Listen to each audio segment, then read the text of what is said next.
Hello students, welcome back to chemical crafter. हमारा chapter number 2 class 11th का structure of atom चल रहा है और ये जो पार्ट है ये हमारा पार्ट 3 है उसी चैप्टर का। तो चलिए आज हम देखते हैं हमारा topic, that is Millikan's oil drop experiment. Previously हमने देखा था हमारे टॉपिक्स में कि जे थॉमसन ने इलेक्ट्रॉन की डिस्कवरी करी थी और उन्होंने अपने एक्सपेरिमेंट से इलेक्ट्रॉन के चार्ज टू मास रेशियो का भी पता किया था, E/m।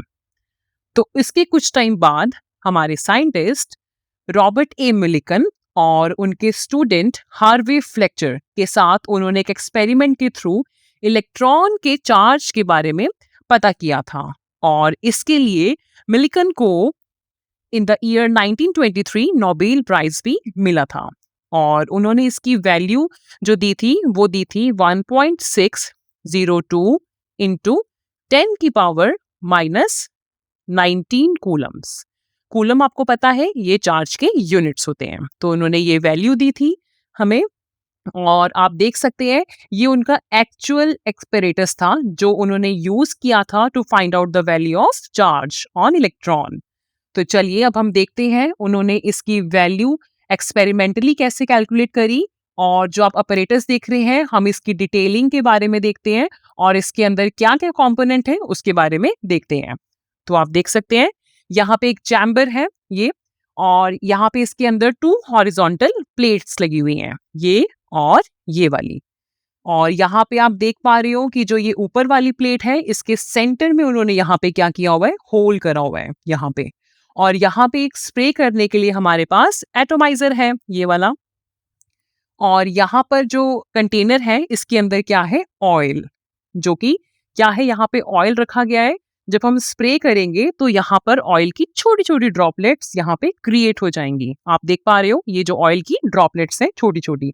एग्जाम्पल के तौर पे आप एटोमाइजर को लिंक कर सकते हैं, जैसे परफ्यूम की बॉटल होती है हमारे पास, ठीक है, उसके अंदर क्या है, लिक्विड भरा होता है और जब आप उसको स्प्रे प्रेस करते हो तो उसकी छोटी छोटी ड्रॉपलेट्स बाहर निकलती है और हमें फ्रेग्रेंस सूंघने को मिलती है, ठीक है। आप उसको एग्जाम्पल के तौर पर लिंक कर सकते हैं एटोमाइजर को। और आजकल जैसे सैनिटाइजर की जो बॉटल्स हैं वो भी स्प्रे के उस पे आ रही हैं, तो आप उससे इसको लिंक कर सकते हैं, तो आपको समझ आ गया होगा। तो यहाँ पे क्या है, इस छेद से जो कुछ ड्रॉपलेट्स जब हमने यहाँ पे क्रिएट करी तो उससे वो क्या हुई, कुछ ड्रॉपलेट्स नीचे की तौर यहाँ पर आ गई, ठीक है, इस चैम्बर में गिर गई यहाँ पर आके इधर वाले में, ठीक है। आप इसको डिफरेंशिएट कर सकते हो, ये चैम्बर नंबर 1 हो गया, जस्ट टू डिफरेंशिएट ये चैम्बर नंबर 2 हो गया, ठीक है। यहाँ पे स्प्रे करने के बाद जो ड्रॉपलेट्स नीचे आई चैम्बर नंबर 2 में आ गई यहाँ पर, ठीक है। और यहाँ पे एक हमारे पास टेलीस्कोप लगा हुआ है, ये वाला आप देख पा रहे हैं, यहाँ पे टेलीस्कोप लगा हुआ है जिससे कि जो ऑयल ड्रॉप्स हैं उनकी हम मोशन को अच्छे से ऑब्जर्व करें, तो इसलिए ये टेलीस्कोप लगाया हुआ है। तो यहाँ पर एक और कंपोनेंट अटैच्ड है, दैट इज एक्सरे रेडिएशंस, जहां से पास होती है यहाँ पे, ठीक है, इस वाले चैम्बर में। तो इससे क्या होता है, जो हमारे पास ऑयल ड्रॉपलेट्स हैं वो क्या होती है, आयनाइज्ड। उन पे मतलब क्या होता है, नेगेटिव चार्ज आ जाता है वाटर ड्रॉपलेट पे ड्यू टू इलेक्ट्रॉन्स जो कि प्रोड्यूस कहाँ से हो रहे हैं, by x-ray radiations and ionisation process जो उनका हो रहा है। तो जब ऑयल ड्रॉपलेट इस चैम्बर में आ जाती हैं यहाँ पे, तो उन पे क्या होता है, इलेक्ट्रॉन्स उस ऑयल ड्रॉपलेट्स के साथ चिपक जाते हैं और जिसकी वजह से ऑयल ड्रॉपलेट्स पे नेगेटिव चार्ज आ जाता है यहाँ पे, ठीक है। तो अब क्या है कि अगर हम एक्सटर्नल वोल्टेज सोर्स इसका यहां से अटैच कर दें पॉजिटिव टर्मिनल ऊपर वाली प्लेट के साथ, ठीक है, पॉजिटिव टर्मिनल ऊपर वाली प्लेट के साथ और नेगेटिव टर्मिनल नीचे वाली प्लेट के साथ अगर हम अटैच कर दें यहाँ पे, तो फिर क्या देखा, इनको आपस में जब हमने जोड़ दिया तो क्या देखा कि जो ऑयल ड्रॉप को ऑब्जर्व किया गया जो है वो कभी ऊपर की ओर जा रही है ऑयल ड्रॉपलेट, तो कभी नीचे की ओर आ रही है, उसकी मोशन ऐसे चल रही है, कभी ऊपर कभी नीचे, कभी ऊपर कभी नीचे, ठीक है। और जो ये क्या हो रहा है, क्योंकि ऊपर की जो ओर जा रही है वो क्या है, due to the influence of electric field की वजह से वो ऊपर की ओर जा रही है और जो उसपे फोर्स लग रहा है वो क्या है, इलेक्ट्रॉन की वजह से लग रहा है फोर्स ऑन द ड्रॉपलेट। वो क्या होगा आप मुझे बता सकते हैं, दैट इज F = QE, क्योंकि हमने डिस्कवरी ऑफ इलेक्ट्रॉन में भी किया था, ठीक है। तो आप देख पा रहे हैं क्यों क्या है, चार्ज, और E क्या है हमारे पास, इलेक्ट्रिक फील्ड। और जो ड्रॉप नीचे की तरफ जो जा रही है यहाँ पे, जो नीचे की ओर जा रही है वो किसकी वजह से जा रही है, due to force of gravity, that is gravitational force, और जो उसकी वैल्यू है वो क्या है, F is equal to mg। ठीक है, m है मास ऑफ द ड्रॉपलेट और g क्या है, ग्रेविटी, ग्रेविटेशनल कांस्टेंट। तो यहाँ पे क्या हुआ कि जो अब साइंटिस्ट ने एक जो ड्रॉप थी उसको फोकस करा, उसको कंसंट्रेट किया। ठीक है, यहाँ पे तो जो ड्रॉप थी, यहाँ पे अगर आप देखो, इमेजिन करो ये ड्रॉप है, एक वो ड्रॉपलेट है, इस पे अपवर्ड डायरेक्शन पे जा रही है, F is equal to q v due to electric field, और यहाँ पे डाउनवर्ड डायरेक्शन में जो फोर्स लग रही है वो क्या है, F is equal to mg that is gravitational force. तो उन्होंने क्या देखा कि जो ड्रॉप है बिटवीन दीज मेटेलिक प्लेट्स, यहाँ पे वो क्या हो गई, सस्पेंड हो गई। यहाँ पे सस्पेंड का मतलब क्या हुआ, वो फ्रीज हो गई, वो क्या हुई, हैंग हो गई, रुक गई वहां पे। ठीक है, और यहाँ पे क्या हुआ, सस्पेंड वो क्यों हुई, for a particular value of electric field, कि जो फोर्सेस लग रही है यहाँ पे, दैट इज ये वाली जो मैंने आपको दिखाई, यहाँ पे ये जो फोर्सेस लग रही हैं अपवर्ड डायरेक्शन में इलेक्ट्रिक फील्ड की वजह से, डाउनवर्ड डायरेक्शन में ड्यू टू ग्रेविटी की वजह से, ये दोनों आपस में क्या हो जाती है, इक्वल हो जाती हैं यहाँ पे। ठीक है, इक्वल हो जाती है, इसका मतलब क्या है कि जो नेट फोर्स है वो क्या है, जीरो हो जा रहा है, ये वाला जीरो हो जा रहा है। और नेट फोर्स जब जीरो होने की वजह से इस ड्रॉपलेट पे एक कांस्टेंट वेलोसिटी या स्पीड आ जा रही है यहाँ पे। ठीक है, और इस कांस्टेंट वेलोसिटी को हम बोलते हैं टर्मिनल वेलोसिटी। इसको जो वेलोसिटी अटेन करी इसने वो क्या हुई, टर्मिनल वेलोसिटी। ठीक है, अब टर्मिनल वेलोसिटी क्या होती है, अब हम वो देख लेते हैं एक बार। टर्मिनल वेलोसिटी एक स्टेडी स्पीड होती है, वेलोसिटी होती है, कोई भी ऑब्जेक्ट जो फ्री फॉल हो रहा है, जो वो अटेन कर ले, उसको हम बोलते हैं टर्मिनल वेलोसिटी। एग्जाम्पल के तौर पे, जैसे अब एक बॉल अगर हमने फेंकी है, जब हमने थ्रो करी बॉल, तो एक तो एयर उस पर रेजिस्टेंस शो करेगी अपवर्ड डायरेक्शन में, जिसको हम बोलते हैं ड्रैग फोर्स। ठीक है, तो जब हमने बॉल ऊपर फेंकी है तो वो नीचे तो आएगी, नीचे किसकी वजह से आएगी, due to force of gravity. ठीक है, तो यहाँ पे क्या होगा कि एक टाइम ऐसा आएगा कि जब ड्रैग फोर्स और force due to gravity equal हो जाएगी। आप देखते होंगे जब हम बॉल को थ्रो करते हैं तो एक टाइम आप देखते होंगे जब ऊपर की ओर कि वो ऐसे लगता है कि वो जो बॉल है वो ऊपर ही रह गई है एक स्टेज, कुछ सेकंड, फ्रैक्शन ऑफ सेकंड्स के लिए आपने ऐसे कभी फील किया होगा। तो वो जो वेलोसिटी होती है वो बोलते हैं उसको हम टर्मिनल वेलोसिटी। ठीक है, आई होप इससे आपको क्लियर हो गया होगा यहाँ पे। और अब हम देखते हैं कि जो यहाँ से जो चार्ज की वैल्यू थी, अब साइंटिस्ट ने इजीली निकाली वैल्यू क्या थी, दैट इज अपवर्ड डायरेक्शन और डाउनवर्ड डायरेक्शन में जो फोर्स थी वो क्या थी, वो इक्वल हो गई थी। आप इसको लिंक कर सकते हैं, अपवर्ड डायरेक्शन में जो फोर्स थी, force due to electric field की वजह से थी, वो क्या थी, क्यू ई। और डाउनवर्ड जो फोर्स थी वो किसकी वजह से, due to force of gravity, that is F is equal to mg। अब इन दोनों को अगर हम इक्वल करेंगे, क्यू क्या है, चार्ज है इलेक्ट्रॉन के ऊपर, ई क्या है, इलेक्ट्रिक फील्ड है, एम क्या है, ड्रॉपलेट का मास है, और जी क्या है, हमारे पास ग्रेविटी की वैल्यू। ठीक है, तो यहाँ पे अगर हम इसको इक्वल कर देंगे, q e is equal to m g, तो यहाँ से क्यू की वैल्यू निकाल सकते हैं, q is equal to m g upon e.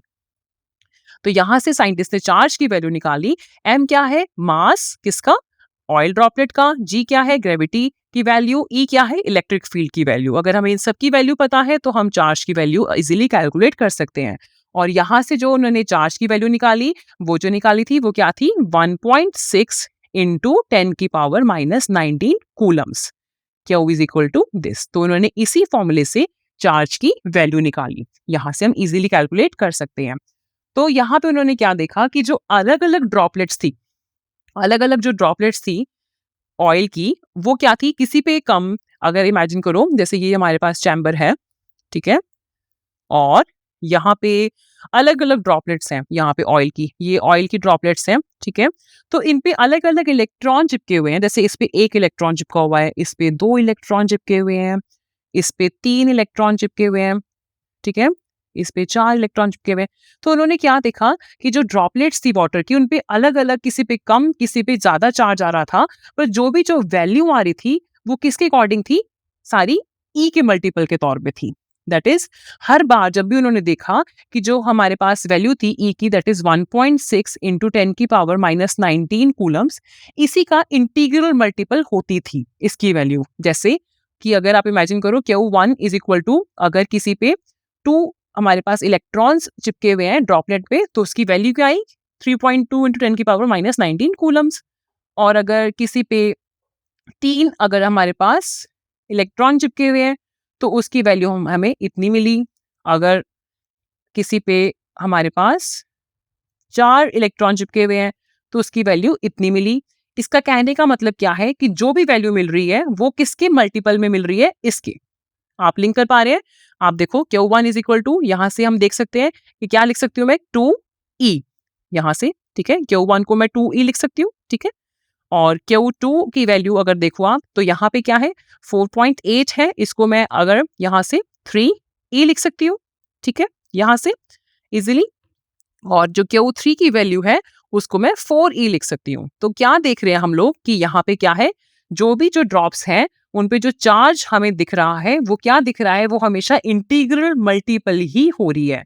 तो मिलिकन ने कंक्लूड क्या किया, जो चार्ज है एक इलेक्ट्रॉन पे, यहाँ पे उन्होंने क्या देखा कि जो चार्ज है एक इलेक्ट्रॉन पर, जो कि क्या होता है 1.6 × 10⁻⁹ कूलम्स। तो ये वाला जो है चार्ज, ठीक है, तो जो यहाँ पे जितना भी होगा दैट इज ये वाला जो वैल्यू है वो हमेशा क्या होगी, वो क्वांटाइज्ड होगी। क्वांटाइज्ड का मतलब क्या है कि जो चार्ज होगा पार्टिकल पे वो हमेशा इंटीग्रल मल्टीपल होगा ई का। ई की वैल्यू जो हमें पता है वो क्या है, ये वाली। जैसे अभी मैंने आपको पीछे दिखाया था कि Q1 is equal to 2E था, Q2 is equal to 3E था, ठीक है। अगर किसी के पास 3 ड्रॉप्स हैं उसके, ठीक है, उसके ऊपर 2, अगर यहाँ पे 2 इलेक्ट्रॉन्स हैं एक ड्रॉप पे, तो ऐसे से आप लिंक कर सकते हैं इसको। तो इंटीग्रल मल्टीपल होगा E का, और जो चार्ज है वो हमेशा हम क्या बोलेंगे इससे, वो क्वांटाइज्ड है। आपको मतलब पता चल गया क्वांटाइज टर्म जो है क्या होता है इसका, कि हमेशा जो चार्ज होगा वो इंटीग्रल मल्टीपल ही होगा E का, यहाँ से, ठीक है। तो यहां से ही उन्होंने मास ऑफ इलेक्ट्रॉन भी कैलकुलेट कर लिया। मास ऑफ इलेक्ट्रॉन जो कि यहाँ पे जे थॉमसन ने charge to mass ratio of electron दे चुके थे, यहाँ से वैल्यू आप देख सकते हो। उन्होंने वैल्यू दी थी हमें E2/me की value, that is 1.758820 into 10⁸ coulomb per gram, ये वाली, ठीक है। और मिल्कन के थ्रू अभी अभी हमने एक्सपेरिमेंट से देखा, उन्होंने चार्ज की वैल्यू दी थी ये वाली, और यहां से उन्होंने मास की वैल्यू निकाली, that is E divided by charge to mass ratio. ये उन्होंने डिवाइड कर दिया आपस में यहाँ से, और हमारे पास वैल्यू आ गई 9.1094 इंटू 10⁻31 kg। kg आपको पता है ये मास के यूनिट्स होते हैं, ठीक है। और अगर ग्राम में देखना है तो कितनी पावर हो जाएगी, -28, ठीक है, क्योंकि आपको पता है 1 kg is equal to 1000 grams, ठीक है।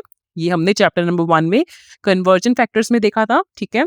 तो ये हमारे पास आई मास ऑफ इलेक्ट्रॉन की वैल्यू, और जो मास ऑफ इलेक्ट्रॉन है वो बहुत ही छोटा है, आप देख पा रहे हैं यहाँ से, और अप्रोक्सीमेटली कितना है, 1/1837 times of mass of an atom of hydrogen. Hydrogen आपको पता है सबसे हल्का, हमारे पास हाइड्रोजन का कितना होता है मास, बताओ, इट इज 1, ठीक है। तो ये 1/1837 times of mass of an atom of hydrogen के बराबर है इलेक्ट्रॉन का मास। तो बहुत ही छोटा है इसका मास ऑफ इलेक्ट्रॉन, बहुत ही छोटी वैल्यू है इसकी, ठीक है। तो ये था हमारा आज मिलिकन्स एक्सपेरिमेंट। यहाँ से हमने चार्ज और मास ऑफ इलेक्ट्रॉन निकाला। तो अब हम आज के लिए इतना ही स्टूडेंट्स, अगली बार मिलते हैं। अगर आपको इसमें कोई भी कंफ्यूजन है आप मुझे इसमें कमेंट बॉक्स में कुछ भी इसमें लिख के बता सकते हैं। तो आज के लिए इतना ही, मिलते हैं next time. Okay students, till then take care, bye bye.